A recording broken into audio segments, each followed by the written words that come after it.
नमस्कार, मैं सुनीता कथा मंथन में आप सबका स्वागत करती हूँ। कथा मंथन में आज सुनिए सुशील कुमार फुल्ल जी द्वारा रचित कहानी अपने अपने दुख। लाला जी चिटक कर एक और जा बैठे। क्षण भर सोचने के बाद फिर उठे, चिल्लम भरा और हुक्का गुड़गुड़ाने लगे। हुक्के के श्वास निश्वास की धमा चौकड़ी से स्पष्ट झलकता था कि लाला जी के मन में कोई बहुत बड़ा तूफान उठ खड़ा हुआ था जिसे वह नियंत्रण नहीं ला पा रहे थे। अस्तित्व की नपुंसकता ने उन्हें बुरी तरह झकझोर दिया था।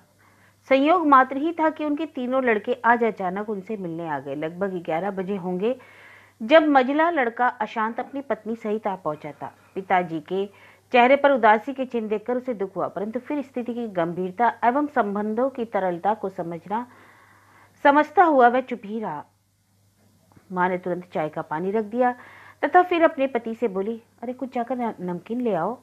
लाला जी ने आग्नेय नेत्रों से अपनी पत्नी की ओर देखा, फिर बोले, नमकीन नमकीन क्या अपना सिर देकर ले आऊं? आज 15 हो गई है, परंतु साहबजादों में से किसी को ध्यान नहीं आया कि पैसे भेज दें, जैसे इनके बाप ने रोकड़े जमा कर रखे हों। तो कर लेते रोकड़े जमा, किसने रोका था? मुझे भी तो तुम्हारी वजह से लड़कों का मुंह ताकना पड़ता है। माँ के स्वर में खींच थी। अशांत से बहुत आशाएं थी, परंतु इसने सब कुछ गड़बड़ कर दिया। यौवन में मैंने जो भविष्य का सपना संजोया था वह चकनाचूर कर दिया। पति पत्नी दोनों लगभग 2000 रुपये प्रति माह कमाते हैं, परंतु माँ बाप के लिए 50 रुपये से ज्यादा कभी कौड़ी नहीं निकालते। लाला जी का भी मूड था भाषण देने का, परंतु उनकी पत्नी स्थिति को भांपते हुए 2 का नोट निकाल कर दे दिया।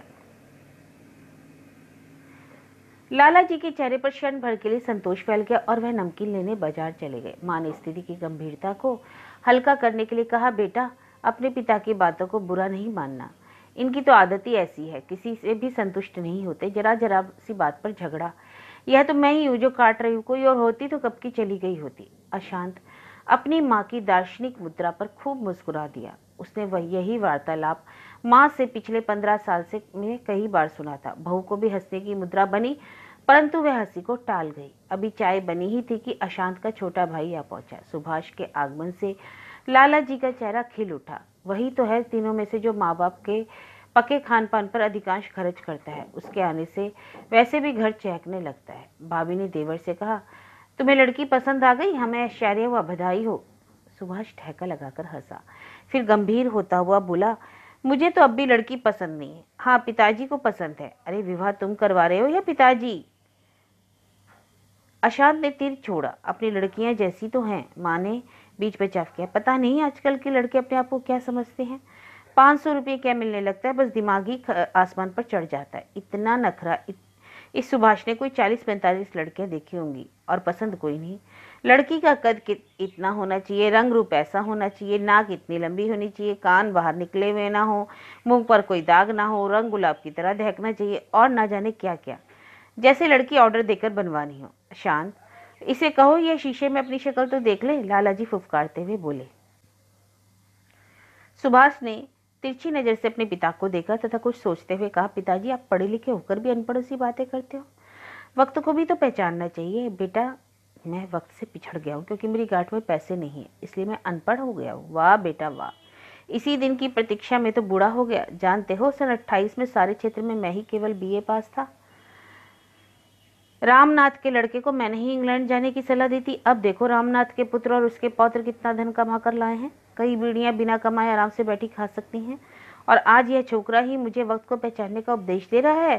तो ठीक ही तो है, कहता है रामनाथ के बेटे को इंग्लैंड भिजवा दिया और अपना बना बनाया पासपोर्ट भी रद्द करवा दिया, क्योंकि समुद्र पार जाने में तुम्हें डर लगता था, कहीं जहाज डूब गया, फिर सारे यात्री घुट घुट कर मर जाएंगे। वहां रे कल्पना के पंखों पर उड़ने वाले, ना अपना कुछ बनाया और ना ही मेरा, कहकर माँ रुआंसी होकर उठ गई। मेरी तो कई बार इच्छा होती कि सिर में राख पर डालकर साधु सन्यासी बन जाऊं, खो जाऊं, इसकी शक्ल भी न देखूं, लाला जी ने आहत स्वर में कहा। दोनों बेटे शांत बैठे थे। माँ ने लाला जी की बात सुन ली थी। उनके पास जाकर बोली, चलो राख मैं दे देती हूँ, ये धमकियाँ 100 बार सुन चुकी हूँ। हाँ हाँ, तू तो यही चाहती है मैं घर बार छोड़कर चला जाऊं ताकि तुझे मंदिरों में घूमने नाचने गाने की स्वतंत्रता मिल जाए। अरे मैं कहता हूँ घर में बैठकर पूजा क्यों नहीं कर लेती? भगवान का वास तो वन में होता है, नाचने गाने से वह ज्यादा प्रसन्न तो नहीं होंगे। अरे तुम तो नास्तिक हो, 70 साल के हो गए, कभी परमात्मा का नाम लिया, कभी मंदिर नहीं गए, सारा दिन हुक्का गुड़गुड़ाते रहते हो। अच्छा, तो तुझे मेरा हुक्का बुरा लगता है? सारे दिन में 10 पैसे का तंबाकू खत्म नहीं होता।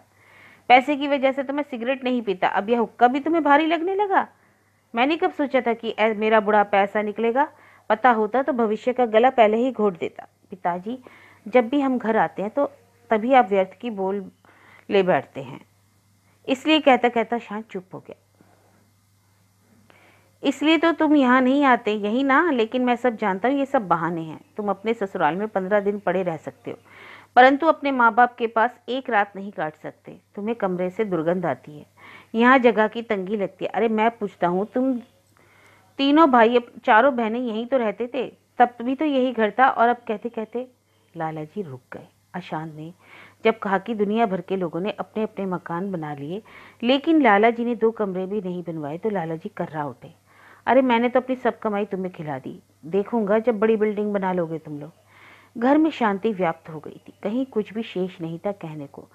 सब कुछ बांध तोड़कर पहले ही बह निकला था। हाँ, लाला जी ड्योढ़ी से चले गए थे, हुक्का गुड़गुड़ा रहे थे तथा बीच बीच में कुछ अस्पष्ट स्वरों में बड़बड़ा रहे थे। जवानी यूं ही काट ली, व्यर्थ में सारे पैसे इनके लिए खर्च कर दिए। सोचा कुछ और था, हुआ कुछ और। बुढ़ापा, हाय बुढ़ापे में बेटे भी साथ छोड़ जाएंगे, कभी कल्पना ना की थी। शायद दोनों भाई अंदर बैठे पिता के बड़बड़ाहट सुन रहे थे। अशांत ने सुभाष से कहा, जब भी आओ पैसों के लिए झगड़ा, आज तक इन्होंने कभी भी यह नहीं किया। सब ठीक है, अच्छा है। सुभाष ने गहरी आंखों से अपने भाई की ओर देखा और कहा, लेकिन आप पैसे भी तो नाम मात्र ही भेजते हैं, फिर ऐसी स्थिति में सारा बोझ मुझे उठाना पड़ता है। मैं तो थक गया हूँ, क्या करूँ, एक नया पैसा नहीं बचता। अशांत ने विस्मय से अपने छोटे भाई की ओर देखा, परंतु वह बोला नहीं। माँ ने तीनों की ओर दीनहीन नजरों से देखा। दोपहर तक तीसरा भाई भी आ गया। माँ ने वर्षों बाद अपने तीनों बेटों को एक साथ देखा था। वह क्षण भर के लिए खिल गई, सब अभाव भूल गई, परंतु लाला जी की निराशा बढ़ गई। जब सब ने खाना खा लिया था तब बातचीत के लिए सभी लाला जी के आसपास बैठ गए, तो लाला जी ने सबसे बड़े पुत्र रमेश की ओर देखते हुए पूछा, कोई फैसला हुआ? कैसा फैसला? रमेश ने आश्चर्य से किया। कोई फैसला अभी तक नहीं हुआ? रीइंस्टेट का अभी प्रश्न कहाँ है पिताजी? अभी चार्जशीट भी नहीं हुआ है। रमेश ने कहा, चार्जशीट? क्यों, क्या बात हो गई? पहेलियां क्यों डालते हो, साफ बताओ। अशांत मन से अधीर होकर उन्होंने पूछा। सुभाष भी मानो आसमान से नीचे गिरा, उसने कुछ भी पूछना उचित ही ना समझा। लाला जी ने फिर कहा, जो आज तक किसी ने नहीं किया वह तूने कर दिखाया। भला नौकरी में भी नखरे चले हैं, मैं तो चुपचाप मार खा लेता। रमेश गुर्राया, तुमने उसे कुछ ना कुछ तो कहा होगा, अन्यथा वह मूर्ख तो है नहीं जो व्यर्थ में इतना फसाद खड़ा करता। लाला जी को रमेश पर विश्वास नहीं हो रहा था। उसने मुझे चोर कहा, जबकि स्वयं वह चोर है। कॉपियां 2 गुने दाम पर बेचना चाहता था। मैंने कहा, मैं अपनी कक्षा को तुम्हारे लिए लूट नहीं सकता। और फिर लाला जी अंदर ही अंदर प्रसन्न हो गए। सिद्धांत के लिए डट जाना निश्चित ही नैतिक विजय होती है, भले ही उसके लिए थोड़ी बहुत हानि भी हो जाए। टूट जाना कहाँ बेहतर है, परंतु झुक जाना नहीं, मरण है, ऐसा उनका अपना विश्वास था। बेटे की बात सुनकर छाती फूल गई, परंतु उन्हें थोड़ा दुख भी हुआ। आर्थिक संकट की भयावहता के कारण अभाव के सामने सारे सिद्धांत चरमरा जाते हैं, परंतु वह उसे स्वीकार नहीं करना चाहते थे। अशांत और सुभाष को इस घटना का पता चला कि रमेश ने अपने स्कूल के प्रिंसिपल को पीट दिया तथा इसी सिलसिले में प्रिंसिपल ने उसे सस्पेंड कर दिया, तो वे चिंतित हो उठे। रमेश की बीवी तथा 4 बच्चे, पहले ही उनका निर्वाह नहीं होता तो अब क्या होगा, कैसे खर्च चलेगा? आशांत ने कह तो दिया, भाई साहब यह तो बड़ा बुरा हुआ। मैंने कब कहा कि अच्छा हुआ? रमेश के स्वर में खींच थी। कई मास तक वेतन अटका रहेगा। सुभाष बोला, तो तुम्हें क्या चिंता है, तुम नहीं दे सकते ना सही, फिर भी विपत्ति में सहायता करना तो हमारा फर्ज है ना। लेकिन मुसीबत तो यह है कि पिताजी ने सुभाष की शादी भी जल्दी ही रखी है। ऐसी स्थिति में अशांत अटक अटक कर अपनी स्थिति साफ कर रहा था। तो ठीक है, विवाह धूमधाम से करो, मैं अपने आप देख लूंगा। तुम क्या खाक देखोगे? तुम्हें 4,000 रुपये एरियर मिला था, परंतु तुमने सब के सब यूं ही उजाड़ दिए। मैं तो सोचता था तुम दोनों सुभाष के विवाह पर पैसे दोगे। लाला जी ने कहा, मैं तो खुद फंसा हूँ। रमेश बोला, तो फंसने से पहले सोच लेना चाहिए था। अशांत ने कहा, आपके पास भविष्य की आंखें होंगी, मेरे पास तो वर्तमान देखने की क्षमता नहीं। इतना छल, इतना कपट मैं कभी कल्पना भी नहीं कर सकता था। रमेश आहत स्वर में कह गया, पिताजी हमने अब तक के सभी विवाह उधार लेकर किए हैं, कई कई वर्ष उधार चुकाने में ही दब गए। इस बार हमें उधार नहीं लेना चाहिए। 1 मास का वेतन 800 रुपये या 1000, इससे क्या होगा? बैंक से लोन ले दो, बहू के लिए हाथ कान दो तो बनवाने ही पड़ेंगे। लाला जी बोले, मैं उधार के हक में नहीं। अशांत फिर बोला, तो विवाह कैसे होगा?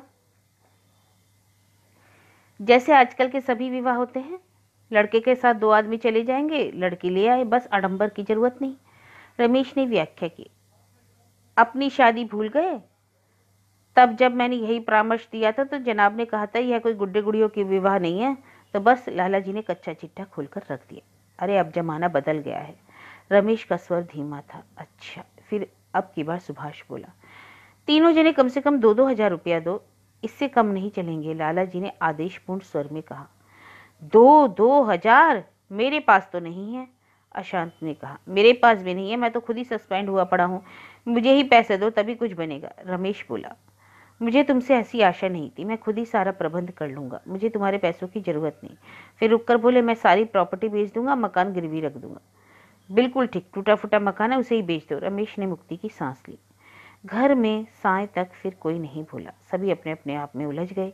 तीनों भाई जाने की तैयारी करने लगे थे। अशांत ने चुपचाप 100 रुपए का नोट निकालकर पिता की ओर बढ़ा दिया तथा 10 रुपए का नोट माँ की ओर। सुभाष ने भी 100 रुपए का नोट पिता के हाथ में थमा दिया। रमेश सब देख रहा था लेकिन कुछ बोला नहीं। लाला जी ने उसकी ओर 50 रुपए बढ़ाते हुए कहा, बेटा चार्ज शीट का जवाब सोच समझ कर देना, गर्मी खाने से काम नहीं बनते।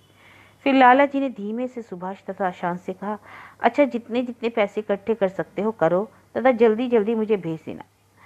2-2 हजार तो फिर भी जैसे तैसे इकट्ठे करने ही होंगे, तभी सुभाष का विवाह हो पाएगा। हाँ, इतने तो कर ही लेना। इस बार लाला जी के कहने पर उसकी पत्नी भी हंस दी।